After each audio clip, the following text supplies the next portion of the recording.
Bismillahirrahmanirrahim. Assalamualaikum warahmatullahi wabarakatuh. Dengan nama Tuhan yang Maha Pengasih lagi Maha Penyayang, bertemu lagi dengan channel Senyum Tipis. Kami akan menemani waktu Anda beberapa menit ke depan. Terima kasih sudah mau mampir. Semoga Anda semua dan kita semua disehatkan badan, dilancarkan rezeki, dikabulkan segala hajat. Semoga kita masuk surga. Semoga kita terbebas dari hutang. Amin ya rabbal alamin. Makan bekicot. Salah satu binatang yang menjadi polemik terkait status kehalalannya adalah bekicot. Terlebih bagi mereka yang tinggal di iklim tropis, hewan ini sangat mudah dan banyak dijumpai. Namun apapun itu, sejatinya permasalahan halal dan haramnya bekicot termasuk masalah ijtihadiyah, sehingga tidak selayaknya dibawa ke ranah akidah atau bahkan menjadi sumber perpecahan. Berkaitan dengan hukum bekicot, ada beberapa catatan yang bisa kita perhatikan. Pertama, bekicot ada dua, bekicot darat dan bekicot air. Kita tidak sedang membahas ciri fisiologi masing-masing, karena kita anggap, orang yang mengenal hewan ini, bisa memahami perbedaan bekicot darat dan bekicot air. Kemudian, untuk bekicot air, baik perairan tawar atau laut, hukumnya halal, meskipun langsung dimasak tanpa disembelih. Sebagaimana yang Allah tegaskan dalam Al-Quran yang artinya dihalalkan bagimu binatang buruan laut dan makanan dari laut sebagai makanan yang lezat bagimu, dan bagi orang-orang yang dalam perjalanan, Quran Surah Al-Maidah 96. Ibnu Abbas dalam riwayat yang sangat masyhur, mengatakan yang artinya binatang buruan laut adalah hewan laut yang diambil hidup-hidup, dan makanan dari laut adalah bangkai hewan laut. Kitab Tafsir Ibnu Katsir Juz 3 halaman 197. Imam Bukhari membawakan satu riwayat dari Syurai, salah seorang sahabat Nabi Shallallahu Alaihi Wasallam, beliau mengatakan yang artinya semua yang ada di laut, statusnya sudah disembelih. Hadis riwayat Bukhari secara mualaf.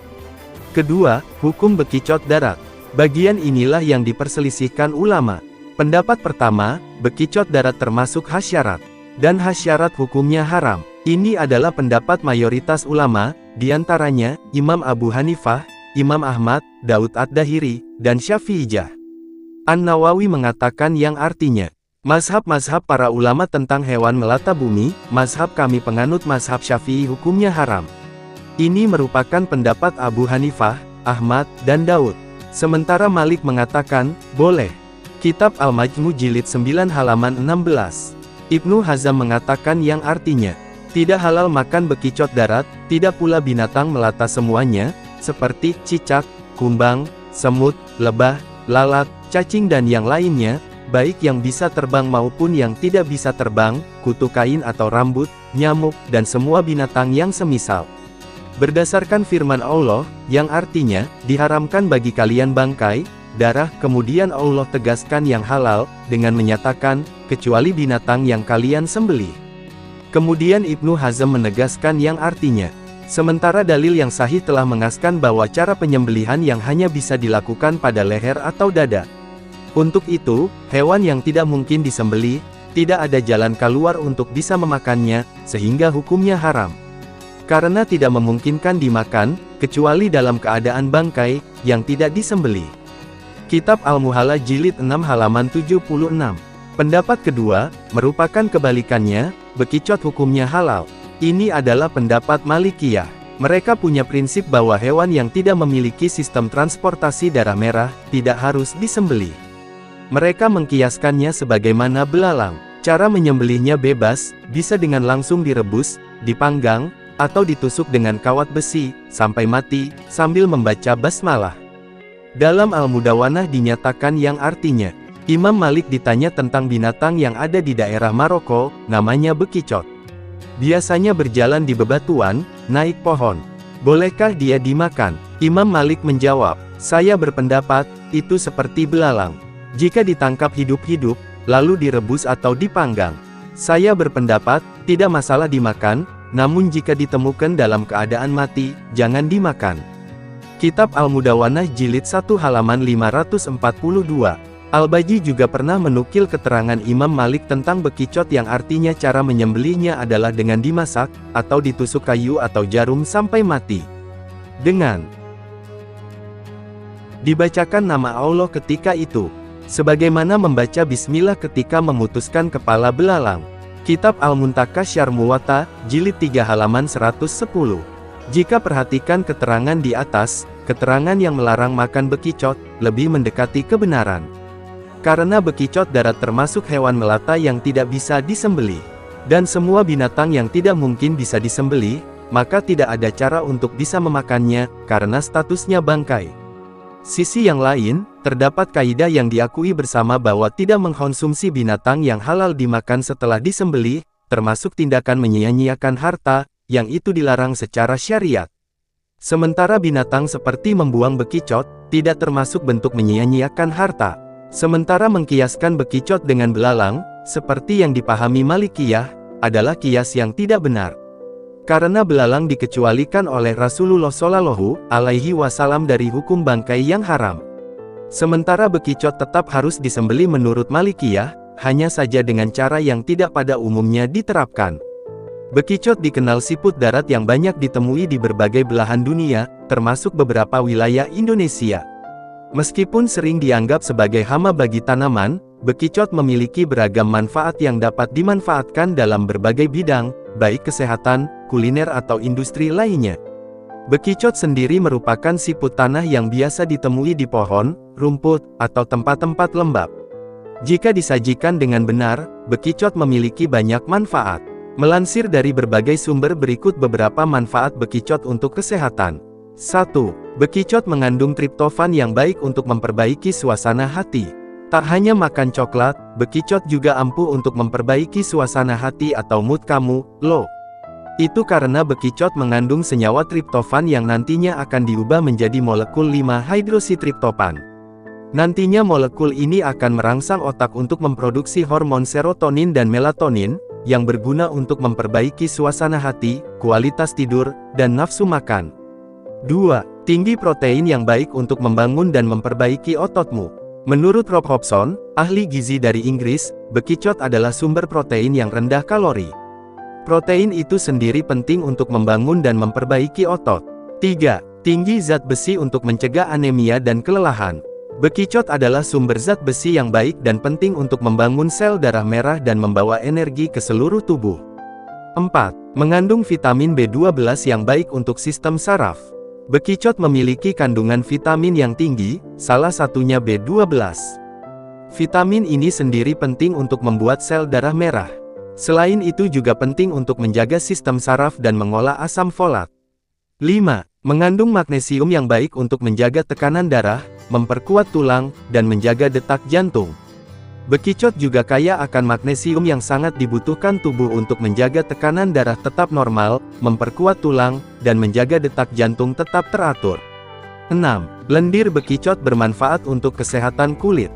Beberapa produk perawatan kulit ternyata telah menggunakan lendir bekicot untuk mengurangi jerawat dan menghilangkan flek hitam. Dengan begitu, kulitmu pun akan lebih bersih dan mulus. 7. Lendir bekicot juga bisa untuk menyembuhkan luka. Dilansir dari Jurnal Ilmiah Kedokteran Universitas Tadulako, lendir bekicot berpotensi menyembuhkan luka akibat sayatan pada kulit.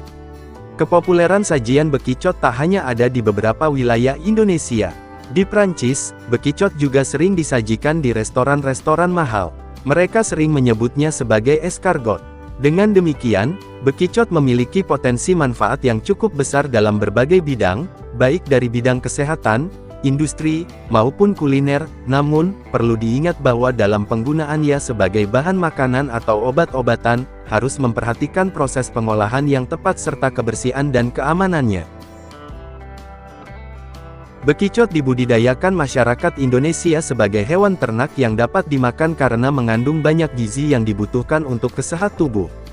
Ada beberapa jenis bekicot yang dikembangkan menjadi hewan ternak, diantaranya jenis red slug atau Arion rutus berwarna kemerahan, jenis black slug atau Arion ater berwarna kehitaman, jenis red triangle slug atau Tribonioporus gravei berwarna kemerahan yang cangkangnya berbentuk piramid, jenis banana slug berwarna kekuningan yang cangkangnya mirip seperti buah pisang. Kandungan gizi bekicot. Daging bekicot atau keong racun kaya akan nutrisi yang dibutuhkan untuk meningkatkan kesehatan tubuh, diantaranya terdapat protein tinggi 12 gram per 100 gram di dalam daging bekicot. Terdapat kalsium tinggi 237 mg pada cangkang bekicot. Terdapat vitamin B kompleks lengkap dalam daging bekicot. Terdapat zat fosfor 88 mg dan lemak tak jenuh 1% salam daging bekicot. Terdapat asam amino esensial lengkap pada daging bekicot serta lendirnya yang terdiri dari lesin, lisin, tirosin, tronin, fenilalanin, valin. Terdapat asam non-esensial lengkap pada daging dan lendir bekicot terdiri dari glisin, serin, arginin, alanin, asam aspartat, asam glutamate, prolin dan histidin. Bahaya makan daging bekicot. Daging bekicot tidak berbahaya bagi tubuh selama cara memasaknya adalah benar dan tidak mengkonsumsinya secara berlebihan. Namun jika keranjingan makan bekicot setiap hari dan tanpa takaran yang benar, berlebihan, maka akan timbul berbagai keluhan kesehatan, diantaranya 1. Merusak sistem saluran pencernaan. Hewan bekicot dapat membawa bakteri salmonella dalam permukaan tubuhnya, jika sebelum dimasak dagingnya tidak dicuci dengan bersih dan dimasak sampai benar-benar matang maka akan menyebabkan penyebaran bakteri salmonella pada sistem saluran pencernaan. Bakteri salmonella sangat cepat mengiritasi dan merusak organ pencernaan seperti lambung, akibatnya seseorang akan terserang dehidrasi, diare, lesu dan tubuh lemah. 2. Infeksi usus. Hewan bekicot adalah hewan yang bisa berjalan dan berinteraksi pada wilayah yang lembab dan kotor serta tempat-tempat yang telah terkontaminasi dengan berbagai macam telur cacing. Jika daging bekicot tidak dicuci dengan benar-benar bersih dan direbus sampai matang maka telur cacing dapat bertahan hidup dan menginfeksi usus manusia serta dapat berkembang biak di area jaringan usus besar. 3. Keracunan. Daging bekicot mengandung logam berat seperti tembaga dan merkuri yang jika berlebihan di dalam tubuh dapat menyebabkan seseorang keracunan. Di mana gejalanya diawali dengan perut mual, muntah-muntah, kepal pusing dan tubuh limbung. 4. Alergi kulit. Bagi orang-orang yang memiliki alergi terhadap makanan laut maka daging bekicot jangan dikonsumsi karena kandungan zat logamnya sama banyaknya seperti kepiting, kerang, tiram atau lobster. Kandungan logam pada daging bekicot dapat menyebabkan seseorang mengalami gatal-gatal kulit. Baca juga, obat alergi gatal kulit. 5. Cacingan pada anak-anak. Daging bekicot yang mengalami proses pemasakan setengah matang misalnya pembuatan sate, dapat menyebabkan anak-anak terserang penyakit cacingan. Penyakit ini muncul karena daging bekicot yang dibuat menjadi sate memungkinkan telur daging atau bakteri salmonella yang melekat pada permukaan dagingnya tidak sepenuhnya mati. Telur cacing yang sempat terbawa oleh lendir bekicot akibat berjalan pada tempat yang terkontaminasi telur cacing, maka akan berpindah pada organ internal termasuk organ pencernaan. 6. Meningitis. Daging bekicot yang dimakan secara mentah beresiko menyebabkan kerusakan jaringan otak dan mengarah ke penyakit meningitis. Selain berpotensi membawa larva dan telur cacing bekicot juga bisa mengandung racun sianida di mana munculnya racun itu berasal dari segala partikel kecil yang melekat pada tubuhnya atau dari tempat di mana bekicot tersebut berkembang biak, sehingga dapat menyebabkan penyakit meningitis pada anak-anak dan orang dewasa. 7. Gangguan ginjal. Zat arsen inorganik yang ada pada bekicot dapat menyebabkan gangguan jaringan ginjal, karena zat arsen adalah bersifat racun dapat mengiritasi ginjal sehingga dapat menurunkan kualitas fungsi ginjal itu sendiri. Baca juga, penyebab ginjal rusak. Solusi agar tubuh tetap sehat meskipun mengkonsumsi bekicot. Pilihlah bekicot yang segar dan berbau amis alami atau tidak busuk. Jika ada bekicot yang sudah dibumbui dan siap dimasak, pilihlah yang disukai lalat karena itu menandakan jika daging bekicot tersebut aman dari campuran bahan pengawet berbahaya misalnya borak dan formalin. Mencuci daging bekicot sampai benar-benar bersih. Merebus daging bekicot sampai benar-benar matang. Daging bekicot tidak dianjurkan dimasak sebagai sate setengah matang. Hindari makan daging bekicot dalam keadaan mentah. Gunakan campuran jahe, kunyit dan air lemon untuk merendam daging bekicot sebelum dimasak agar daging terasa lebih nikmat dan menjadi lebih aman dari berbagai serangan bakteri yang mungkin terbawa dari udara. Tidak mengkonsumsi daging bekicot secara berlebihan. Daging bekicot bisa disantap bersama sayuran segar seperti sayur bayam atau capcay. Kenikmatannya semakin terasa dan sebanding dengan jumlah nutrisi yang ada.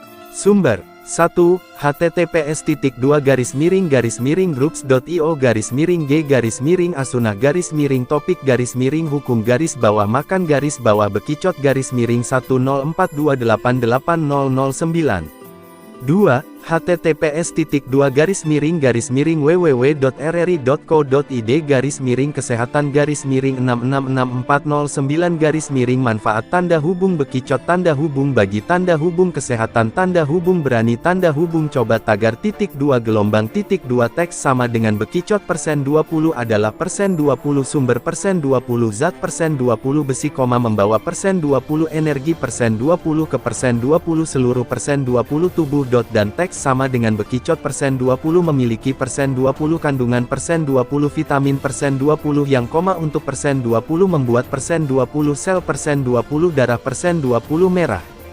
3. https://www.google.com/am-makanan-bahaya-makan-makan-bekicot-am. Terima kasih banyak. Mohon maaf jika ada salah. Semoga kita masuk surga. Semoga kita semua disehatkan badan, dilancarkan rezeki, dikabulkan segala hajat. Terima kasih banyak. Sampai bertemu di pertemuan selanjutnya. Salam damai.